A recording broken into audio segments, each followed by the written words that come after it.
So what I'm going to do is just give you a very brief overview of the idea.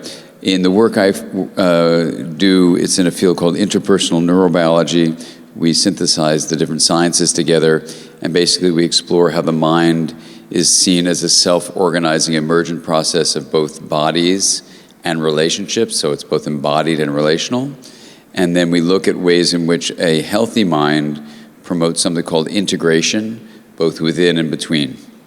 And it turns out that integration is a very useful concept from a scientific point of view because it's both functional. You can see how things are being linked together that are differentiated, but it's also structural. So you can actually see pathways called the connectome that show how differentiated areas of the brain geographically are then anatomically linked.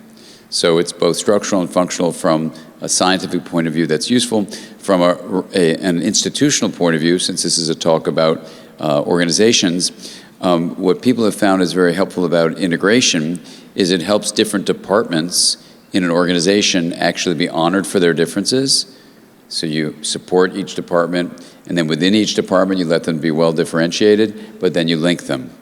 And in organizational consultation, with the different organizations I work with, what we look at is where an organization has become chaotic, where things are unpredictable and you can't really find a kind of balance of things, or rigid, where innovation has shut down, there's a sense of stagnation, that chaos or rigidity are examples of impaired integration. And then from a point of view of organizational functioning, we actually look at what's happening from the CEO down that's not allowing differentiation and then linkage.